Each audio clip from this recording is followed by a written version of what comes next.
Today's video, race. First off, before I start this video, I just want to say my condolences, my prayers to the family of George Floyd and to the many victims that fall to the hands of the people that serve to protect us every day.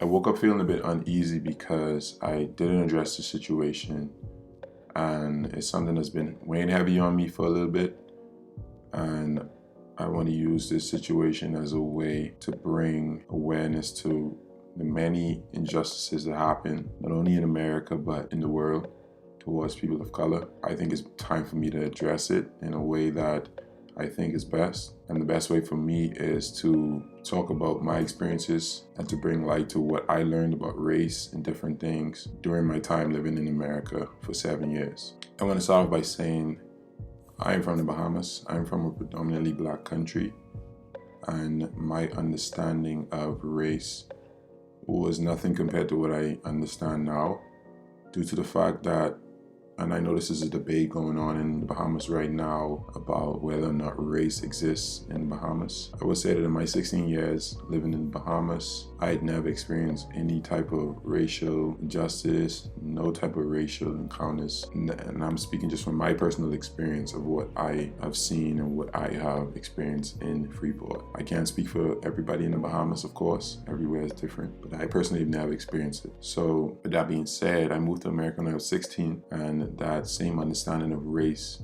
obviously went with me. I didn't understand the demographics. I didn't understand that black people were a minority. I never understood any of that at the age of 16. I just knew America as the place that I could go to if I want to try to pursue education, try to pursue college, try to pursue sports. That's what I knew America as. I went to a boarding school in Virginia for 3 years. I was there. My first ever racial encounter was during a time that I, at that time, was in a relationship with a girl who was white. For me, I didn't understand the issue at the time. I was always taught to love everybody, no matter what they look like, no matter how they... You judge. For me, I always judge people based on how they were, not how they look, you know? So I didn't understand the issue. And I think for me, at that time, I also didn't understand the historic events that occurred in the past that essentially still affect what's going on today, and how recent it was that black people in America weren't seen as equal. It was in the 1960s when that became a thing. So I remember a lot of times being with my girlfriend at the time, and we would get unusual stares, and I know that people in our family weren't exactly happy about us being together. And like I said, I didn't understand why. So one time I talked to the dean of students for the boarding school that I was at, and I asked her, it's gonna sound funny, but I asked her a question like, am I black? I thought black was another way to say African American. And I remember she looked at me and she didn't have an answer for me, because I guess she'd never heard something like that. And now even talking about this right now, I realize that, well, it's kind of a silly question. Like, obviously I'm black, but at that time I didn't understand. I was young. I had just moved to America, just started to understand the racial history. I had that conversation with her, just trying to figure out like why people don't like me because of how I look. Because at that time I was starting to understand that the problem wasn't who my girlfriend was. The problem was what she looked like and what I looked like. It wasn't anything to do with how my character was. It was just two factors: what she looked like, what I looked like.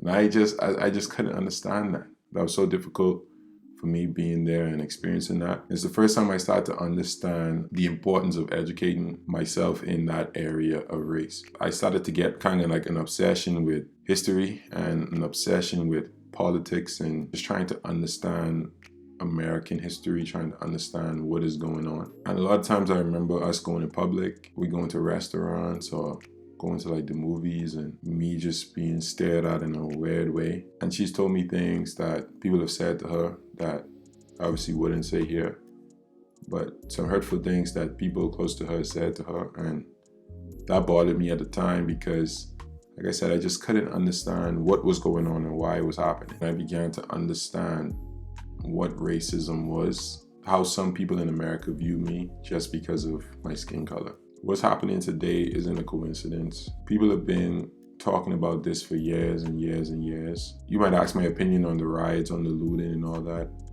In my opinion, you can't control the way people react to something. I don't think that destroying property is a good thing. I also don't think I could tell somebody to my right or to my left how to react during a situation like this, because everybody reacts differently. We all are different. So no, I might not be the type to say, oh, let's do this, let's go break up a store or something like that, but that's just not me. But I can't tell somebody else how to react during something like this. We all seen the video. We've all seen what's happening in America for the longest time. And the sad thing about it is a lot of people stand by and watch. And the sad thing about it is it's not going to come to an end until the people of power actually say something, the people of privilege say something and do something together. It's going to be very difficult for minority people, aka people of color, to have some type of big impact on systematic injustices happening, not only in America, but throughout the world. Because if you think this is an American problem only, you're sadly mistaken. People of color are being looked at in negative ways in so many other countries, and it's a sad thing to deal with every day, because to be honest with you, it's something that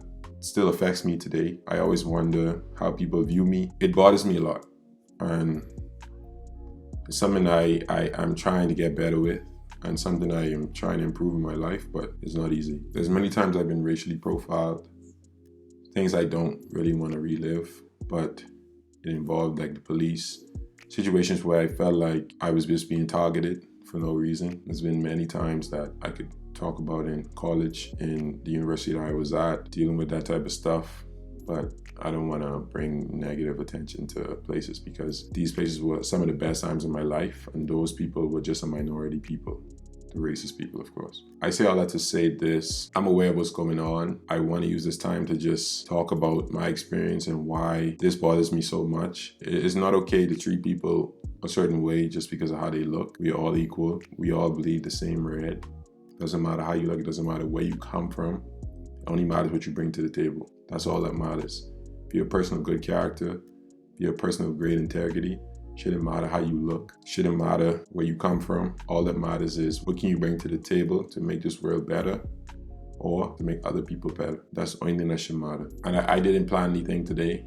I just decided after waking up today that I'm just gonna say how I feel about the situation, because I've been taking in so much information about the George Floyd situation, and I had to address this. With that being said, I hope that if you are out there in the streets protesting, I hope you're being safe, because regardless of what's going on, there's still a pandemic happening in the world, especially in America. There's a lot going on with the pandemic. So I hope that people are still staying safe and still staying sanitary. I see a lot of protesters are wearing masks, which is really good.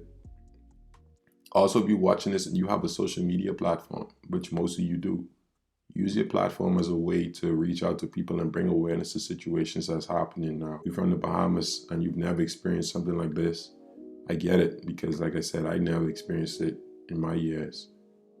But when you go to a country like America, when you go to another country, you are considered the minority. And you might encounter these situations being the minority just because of how you look. They don't care that you're from the Bahamas. They don't care that you're from the place where the nice beaches are. No, they don't care about that, because they don't know that until you open your mouth. But when they see you, that's what matters. That's when they judge you, when they see you. I say your voice is just as important. Don't feel like you don't have a voice. Don't feel like you have a platform to say something. When you see something wrong happening, say something. And I saw something wrong happening, so I decided to say something to bring awareness to the situation and to give my opinion on racism in America and my personal experiences. I would say this: racism affected me in a lot of ways. It made me look at myself a certain way that I'm not proud to talk about as yet, but it made me question who I am. It made me question a lot of things about myself, and to this day sometimes I still feel uncomfortable being in certain situations. I'll be honest, I'm still trying to find myself as a person, and still trying to better understand and still trying to be comfortable with myself. I've been overcoming it, of course, and just been doing better. But that's all I wanted to say today. Probably gonna be a pretty long video. A lot of you probably didn't make it to this point, and if you didn't, I get it, doesn't matter. I just wanted to give my opinion. I hope that y'all are staying safe out there. I hope that y'all enjoyed this video. If you did, like this video, subscribe to my channel. I love y'all. Peace.